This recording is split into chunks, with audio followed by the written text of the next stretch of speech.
Hi friends, అందరికీ నమస్కారం అండి. Welcome back to my channel Jaswin Jessica. ఈరోజు ఈ వీడియోలో అక్షయ తృతీయ రోజున లక్ష్మీదేవి అమ్మవారిని ఏ విధంగా పూజించాలి, ముఖ్యంగా పూజలో ఏ వస్తువులను పెట్టుకోవాలి, ఎలాంటి నియమాలను పాటించాలి అనే విషయాలను తెలియజేస్తానండి. అక్షయ తృతీయ రోజున లక్ష్మీదేవి అమ్మవారికి పూజ చేసుకుంటే లక్ష్మీదేవి అమ్మవారి అనుగ్రహం మనకు తప్పకుండా కలుగుతుంది. ముందుగా అక్షయ తృతీయ ఏ రోజు వచ్చింది, బంగారం ఏ సమయంలో కొనాలి, ఆల్రెడీ మన ఛానల్లో వీడియో ఉందండి, ఇంట్రెస్ట్ ఉంటే చెక్ చేయండి.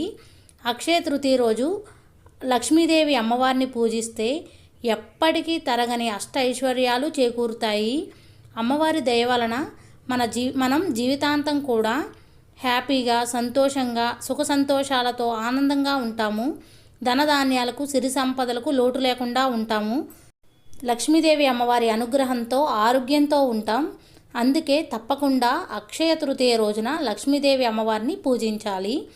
అసలు అక్షయ తృతీయ అంటే అక్షయం అనగా ఎన్నటికీ తరగనిది, శాశ్వతంగా ఉండేది, ఎప్పటికీ నిలిచి ఉండేది, అంతం లేనిది. అక్షయ తృతీయ రోజున మనం చిన్న పనులు చేసినా సరే రెట్టింపు ఫలితాలు కలుగుతాయి.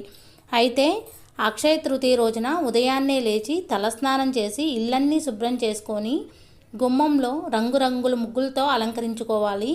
ముందుగా గడప దగ్గర పసుపు రాసి కుంకుమ బొట్టులు పెట్టి గడప పూజ చేసుకోవాలి. ఇంటి ముందు మామిడి తోరణాలను కట్టుకొని ఇంటిని లక్ష్మీ కళ వచ్చేలాగా అందంగా అలంకరించుకోవాలి. పూజా మందిరాన్ని కూడా అందంగా అలంకరించుకోవాలి. లక్ష్మీదేవి అమ్మవారి పూజను పూజా మందిరంలో చేసుకోవచ్చు, సపరేట్గా పీటను ఏర్పాటు చేసుకొనైనా చేసుకోవచ్చండి. సపరేట్గా పీటను ఏర్పాటు చేసుకొని పూజ చేసుకోవాలి అనుకుంటే ముందుగా పూజా మందిరంలో నిత్య దీపారాధన చేసుకొని ఆ తర్వాత ఎక్కడైతే పూజ చేద్దామనుకున్నామో ఆ ప్లేస్ని శుభ్రంగా తుడిచి బియ్యం పిండితో పద్మ ముగ్గు వేసుకోవాలండి. పద్మ ముగ్గు మీద పసుపు కుంకుమ వేసి ఒక పీటని ఏర్పాటు చేసుకోవాలి. అమ్మవారి ఫోటో పెట్టుకోవడం కోసం పీటని శుభ్రంగా కడిగి పసుపు రాసి కుంకుమ బొట్టులను పెట్టి ఎర్రని జాకెట్ ముక్క కానీ పసుపు కలర్ జాకెట్ ముక్క కానీ వేసి 3 గుప్పెళ్ళ బియ్యం పోసి లక్ష్మీదేవి అమ్మవారి ఫోటోను నిలుపుకోవాలి. అక్షయ తృతీయ రోజున కుబేరుని పూజ చేస్తే చాలా మంచిది. లక్ష్మీ కుబేర పూజ చేసుకోవాలండి. లక్ష్మీదేవి అమ్మవారి ఫోటో అయినా పెట్టుకోవచ్చు, లేదా వెంకటేశ్వర స్వామి లక్ష్మీదేవి అమ్మవారి కలిసి ఉన్న ఫోటో అయినా పెట్టుకోవచ్చు. ముందుగా అమ్మవారికి గంధం కుంకుమ బొట్టులను పెట్టాను, పువ్వులను కూడా సమర్పించాను.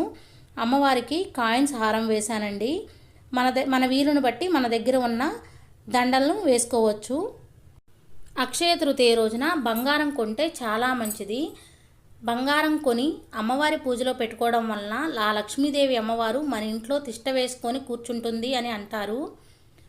మనకి ఎన్నటికీ తరగని సంపద కలుగుతుంది. ముందుగా మనం ఏ పూజ చేసినా విఘ్నాలు కలగకుండా ఉండడం కోసం వినాయకుడి దగ్గర పూజ చేసుకుంటాం కదండి. ముందుగా ఒక పీటను ఏర్పాటు చేసుకొని ఒక చిన్న ప్లేట్లో వినాయక స్వామి విగ్రహాన్ని పెట్టుకున్నాను. పసుపు గణపతినైనా పెట్టుకోవచ్చు. ముందుగా గణపతికి గంధం కుంకుమ బొట్లను సమర్పించాను. గణపతి స్వామికి పసుపు కుంకుమ అక్షింతలు ధూపం దీపం నైవేద్యం అన్నీ సమర్పించి హారతిచ్చి నమస్కారం చేసుకున్నానండి. గణపతికి పూజ చేసుకునేటప్పుడు ఓం గం గణపతి నమః అనుకుంటూ పూజ చేసుకోవచ్చు, లేదా గణపతి శ్లోకాలు చదువుకుంటూ అయినా పూజ చేసుకోవచ్చు అండి, లేదా గణపతి అష్టోత్తరం చదువుకుంటూ అయినా పూజ చేసుకోవచ్చు. గణపతికి 2 పువ్వులను సమర్పించాను. వినాయక స్వామికి వస్త్రం కూడా సమర్పిస్తే చాలా మంచిది. అక్షయ తృతీయ రోజున మంగళకరమైన వస్తువులను అమ్మవారి పూజలో పెట్టుకోవచ్చు. అక్షయ తృతీయ రోజున అక్షయ పాత్రను ఏర్పాటు చేసుకోవడం వలన అష్ట ఐశ్వర్యాలు కలుగుతాయి. డబ్బు నిలకడగా ఉంటుంది. మన అవసరానికి కావలసిన డబ్బు మనకి ఇంట్లో ఉంటూనే ఉంటుంది. అమ్మవారికి ఇరువైపులా గజములను పెట్టుకున్నానండి. ఒక గిన్నెలో పసుపును పెట్టాను, ఇంకొక గిన్నెలో కుంకుమను సమర్పించాను. ఈ విధంగా అమ్మవారి పూజలో పసుపు కుంకుమ నిండుగా పెట్టుకుంటే మన సౌభాగ్యానికి ఎటువంటి లోటు ఉండదు. నిండు నూరేళ్ళు సుఖ సంతోషాలతో ఆనందంగా ఉంటాము. ఇంట్లో పసుపు కుంకుమ ఉన్న అక్షయ తృతీయ రోజు ఇంటి బయట నుంచి కొని తెచ్చుకొని ఈ విధంగా పూజలో పెట్టుకుంటే చాలా మంచిది. పూజ కంప్లీట్ అయిన తర్వాత నిండుగా ఉన్న పసుపు కుంకుమను పూజా మందిరంలో పెట్టుకోవచ్చు. ఇక్కడ అమ్మవారి పూజలో అక్షయ పాత్రను పెట్టుకున్నానండి. అక్షయ పాత్రను ఎలా ఏర్పాటు చేసుకోవాలి అనే వీడియో మన ఛానల్లో ఉందండి, ఇంట్రెస్ట్ ఉంటే చెక్ చేయండి. ఇక్కడ కామాక్షి దీపాన్ని కూడా పెట్టుకున్నాను. అక్షయ తృతీయ రోజున కామాక్షి దీపాన్ని పెట్టుకుంటే చాలా మంచిది. తర్వాత అమ్మవారికి అష్టోత్తరం వినుకుంటూ పువ్వులతో అక్షంతలతో పూజ చేసుకున్నానండి. అక్షయ తృతీయ రోజున అమ్మవారికి ఆవు పాలతో ఆవు నెయ్యితో అభిషేకం చేస్తే చాలా మంచిది. తర్వాత అమ్మవారి విగ్రహాన్ని ఈ విధంగా పెట్టుకున్నానండి. అమ్మవారికి కాయిన్స్ హారం వేశాను, చిట్టి గాజుల మాలను వేశాను. అమ్మవారికి ఆకుపచ్చ, పసుపచ్చ, ఎరుపు రంగు చిట్టి గాజులు అంటే చాలా ఇష్టం. అమ్మవారి అష్టోత్తరం వినుకుంటూ చిట్టి గాజులతో పూజ చేసుకుంటే చాలా మంచిది. లక్ష్మీదేవి అమ్మవారి అష్టోత్తరం వినుకుంటూ ఈ విధంగా కాయిన్స్తో చిట్టి గాజులతో పూజ చేసుకున్నానండి. ఈ రోజున లక్ష్మీదేవి అమ్మవారి దగ్గర ఎన్ని దీపాలు వీలైతే అన్ని దీపాలు పెట్టుకుంటే చాలా మంచిది.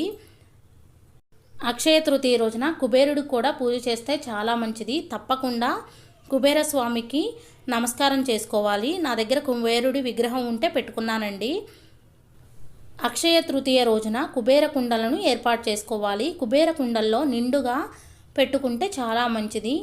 ఎంత నిండుగా పెట్టుకుంటామో అంత సిరి సంపదలు, అష్ట ఐశ్వర్యాలు, భోగభాగ్యాలతో తులతూగుతాము. ఈ రోజున ఆవు దూడ విగ్రహాన్ని పూజలో పెట్టుకుంటే చాలా మంచిది. ఈ రోజే విష్ణుమూర్తికి లక్ష్మీదేవికి వివాహం జరిగిన రోజు. కుబేర కుంచమును కూడా ఏర్పాటు చేసుకోవాలి. నా పూజనైతే నేను ఈ విధంగా చేసుకున్నానండి. అక్షయ తృతీయ రోజున బంగారానికి బదులు మంగళకరమైన వస్తువులను తెచ్చుకుంటాం కదండి. మంగళకరమైన వస్తువుల్లో ఉప్పు కూడా కదా. ఉప్పు దీపాన్ని వెలిగిస్తే చాలా మంచిది. ఐశ్వర్య దీపం అండి. ఉప్పు దీపాన్ని వెలిగించడం వల్ల అష్ట ఐశ్వర్యాలు కలుగుతాయి. ఇక్కడ నేను 2 ఉప్పు దీపాలను వెలిగించుకున్నానండి. ఒక ప్లేట్లో కల్లుప్పును వేసి ఒక ప్రమిదకి గంధం కుంకుమ బొట్లను పెట్టి దీపారాధన చేసుకోవాలి. దీపారాధనను ఏకహారతితో వెలిగించుకోవాలి. దీపం దగ్గర 2 అక్షింతలు, ఒక పువ్వును పెట్టి నమస్కారం చేసుకోవాలి. నేను ఇక్కడ ఒక బౌల్లో గోధుమలను పెట్టానండి. చిట్టి గాజులను పెట్టుకున్నాను. 1 రూపీ కాయిన్స్తో పూజ చేసుకున్నానండి. ఇంకొక బౌల్లో బియ్యం, గోమతి చక్రాలు, గవ్వలు, ఇలా మంగళకరమైన వస్తువులు ఏమున్నా పెట్టుకోవచ్చండి. అక్షయ తృతీయ రోజున మనం తెచ్చుకున్న కొత్త బెల్లంతో ఆవు పాలతో అమ్మవారికి పరమాన్నం చేసి ప్రసాదంగా సమర్పించవచ్చు. అక్షయ తృతీయ రోజున పేదవారికి దానం చేస్తే చాలా మంచిది. పేదవారికి ఎవరికైనా అన్నం పెట్టినా చాలా మంచిదండి. ఎండాకాలం కదా, తాగడానికి మంచినీళ్ళు ఇచ్చినా మనకి చాలా పుణ్యం లభిస్తుంది. మన పిల్లలు ఎప్పుడూ కూడా ఎంతో ఆనందంగా ఉంటాము. అమ్మవారికి కొబ్బరికాయను కొట్టానండి. ఇక్కడ ఒక పండుని ప్రసాదంగా పెట్టాను. పూజ అంతా కంప్లీట్ అయిన తర్వాత అమ్మవారికి ధూపం వేశాను. మనకి మంగళహారతి పాట వస్తే మంగళహారతి పాట కూడా పాడొచ్చు. అమ్మవారికి ప్రసాదం పెట్టిన తర్వాత హారతి ఇచ్చి నమస్కారం చేసుకోవాలండి. అమ్మవారికి ధూపం వేస్తే చాలా మంచిది. అమ్మవారి పూజ కంప్లీట్ అయిన తర్వాత మోకాళ్ళ మీద కూర్చొని మనస్ఫూర్తిగా అమ్మవారికి నమస్కారం చేసుకోవాలి.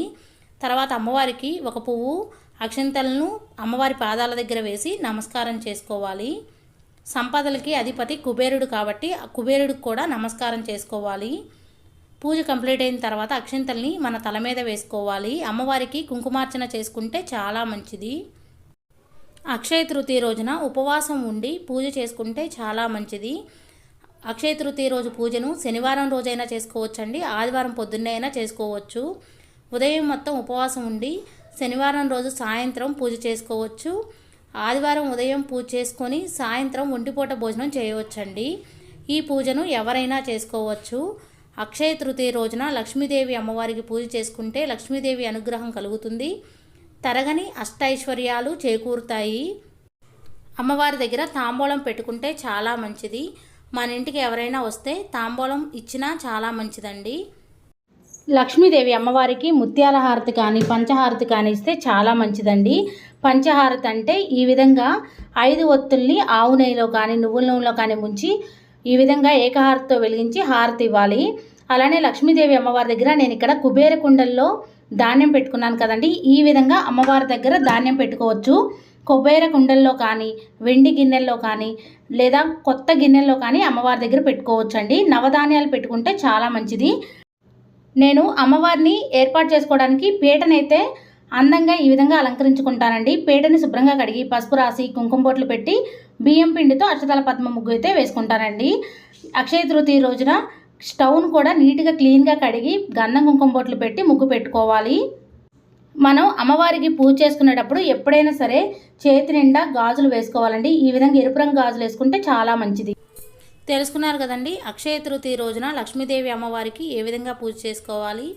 మరిన్ని వీడియోస్ కోసం మన ఛానల్ని సబ్స్క్రైబ్ చేయండి. నా ఈ వీడియో మీకు నచ్చిందనే అనుకుంటున్నాను, ఎంతో కొంత యూజ్ అయిందని అనుకుంటున్నాను. ఒకవేళ నచ్చితే లైక్ చేయండి, షేర్ చేయండి, కామెంట్ చేయండి ఫ్రెండ్స్. కొత్త వారు ఎవరైనా మన ఛానల్ చూస్తున్నట్టయితే సబ్స్క్రైబ్ చేసుకోండి. పక్కనే ఉన్న బెల్ ఐకాన్ని యాక్టివ్ చేసుకోవడం ద్వారా నేను పెట్టే ప్రతి వీడియో నోటిఫికేషన్ మీ దాకా చేరుతుంది. Thank you for watching. Bye అండి.